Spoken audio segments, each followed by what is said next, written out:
வணக்கம். இன்னைக்கு நம்மளோட இந்த இலக்கிய பகுப்பாய்வுக்கு உங்களை அன்போட வரவேற்கிறேன். சரி, நேரடியா விஷயத்துக்கு வருவோம்.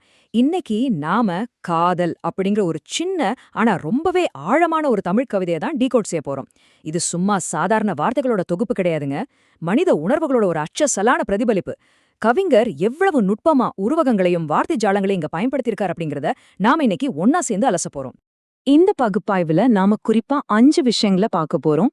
1 காதலின் வலிமை, 2 மாற்றத்தின் உருவகங்கள், 3 இயற்கையும் உத்வேகமும், 4 ஒற்றுமையின் தாளம், அப்புறம் கடைசியா உச்சக்கட்ட உணர்வு.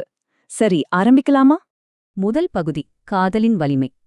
இங்க கவிஞர் ஒரு அருமையான மொழி விளையாட்ட விளையாடியிருக்காரு, கவனிச்சிங்களா? தமிழ்ல ஆ ஆன்னு தொடங்குற 12 எழுத்துக்களை நம்ம உயிர் எழுத்துக்கள் அப்படின்னு இலக்கணத்துல படிச்சிருப்போம், கரெக்டா? ஆனா இங்க கவிஞர் இலக்கணத்தையே கொஞ்சம் மாத்தி எழுதுறார். எழுத்துக்கள் வேணா 12 இருக்கலாம், ஆனா உயிருள்ள சொல், அதாவது உயிர் சொல்ங்கிறது உலகத்துல ஒன்னே ஒண்ணுதான், அதுதான் காதல் அப்படின்னு ரொம்ப ஆழமா பதிவு செய்றார். நம்ம மொழியோட அடிப்படை இலக்கணத்தை மனித உணர்வோட கனெக்ட் பண்ற ஒரு அட்டகாசமான தொடக்கம் அது. அடுத்ததா 2வது பகுதி, மாற்றத்தின் உருவகங்கள். இந்த 2 வார்த்தைகளையும் கொஞ்சம் ஒப்பிட்ட பாருங்களேன். கசக்கி போட்ட காகிதம், அப்புறம் கஞ்சி போட்ட கதர் சட்டை. காதல் அப்படிங்கிற வார்த்தையை கேட்கும்போதே கசங்கி போன காகிதம் மாதிரி சோர்வா இருக்கிற மனசு கூட அப்படியே கஞ்சி போட்ட கதர் சட்டை மாதிரி மிடுக்கா விரைப்பா மாறிலாமா?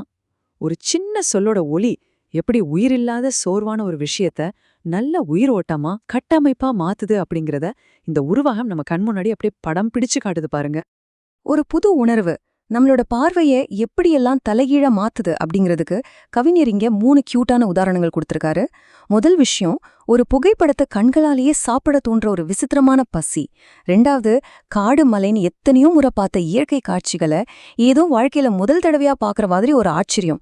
3வது, கவிப்பேரரசு வைரமுத்து சாரோட அவதாரத்தையே எடுத்து கவிதை எழுத தோன்ற ஒரு ஆசை.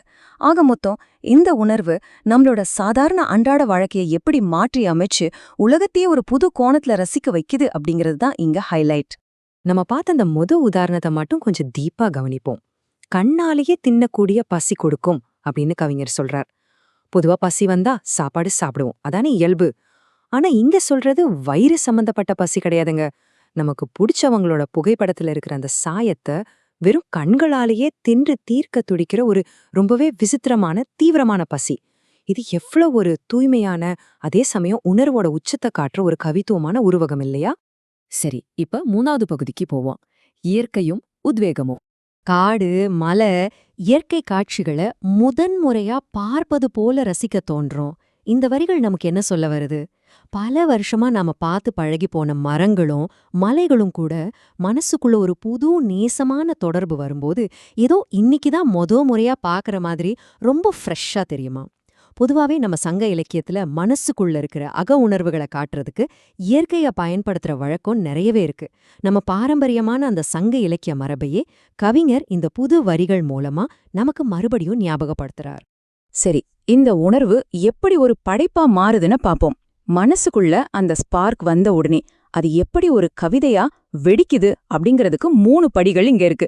முதல்ல கையில் பேனாவை நறுத்தி, அப்புறம் அந்த பேரழகை கண்முன்னாடி கொண்டு வந்து நிறுத்தி, உள்ளத்துல பொங்குற உணர்வுகளை வெளிப்படுத்த சாதாரண வார்த்தைகள் பத்தாம நேரடியா வைரமுத்து அவதாரமே எடுத்து பக்கங்களை நிரப்பச் சொல்ற ஒரு உந்துதல் வருதாம். ஒரு உணர்வு சாதாரண மனுஷனை எப்படி ஒரு படைப்பாளியா மாத்துது அப்படிங்கறதோட சுருக்கந்தாங்க இது. 4வது பகுதி, ஒற்றுமையின் தாளம். இந்த வரிகளை ஒரு தடவை உங்களுக்குள்ளேயே படிச்சு பாருங்களேன். தனியே இருக்கும்போது ஒரு உடலை 2 உயிர்கள் பந்தாடும், சேர்ந்திருக்கையில் மட்டும் ஈருடலும் ஒரு ஈராய் கொண்டாடும். இது முழுமையான பச்சாதாபம், அதாவது எம்பதி, அப்புறம் 2 பேரும் சேர்ந்து சந்தோஷப்படுறத காட்டுற ஒரு அற்புதமான மெட்டஃபர். இதை நாம சும்மா மேலோட்டமா பார்க்கக்கூடாது. 2 மனசும் ஒரே ஆன்மீக அலைவரிசையில எப்படி இணைது, ஒருத்தரோட பிரிவுல இன்னொருத்தர் எப்படி தவிக்கிறாங்க அப்படிங்கிற ஆழமான அர்த்தத்துல புரிஞ்சுக்கணும். இங்க அந்த 2 வேறுபட்ட உணர்வு நிலைகளை கவிஞர் ரொம்ப அழகா ஒப்பிட்டு இருக்கார். பிரிஞ்சிருக்கும்போது என்ன ஆகுது? ஒரு உடலை 2 உயிர்கள் வந்து மாத்தி மாத்தி பந்தாடுற மாதிரி ஒரு தவிப்பு, ஒரு விளையாட்டுத்தனமான போராட்டம்னு கூட சொல்லலாம். ஆனா அதுவே 2 பேரும் ஒன்னா சேரும்போது 2 உடல்களும் இணைந்து ஒரே உயிராக மாறி கொண்டாடுற ஒரு இணக்கம்.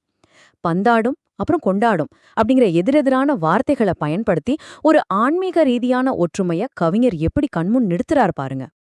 இப்போ நாம கடைசி பகுதிக்கு வந்துட்டோம். பகுதி 5, உச்சக்கட்ட உணர்வு. இந்த வார்த்தைகளோட சத்தத்தை மட்டும் கொஞ்சம் உத்து கேளுங்க.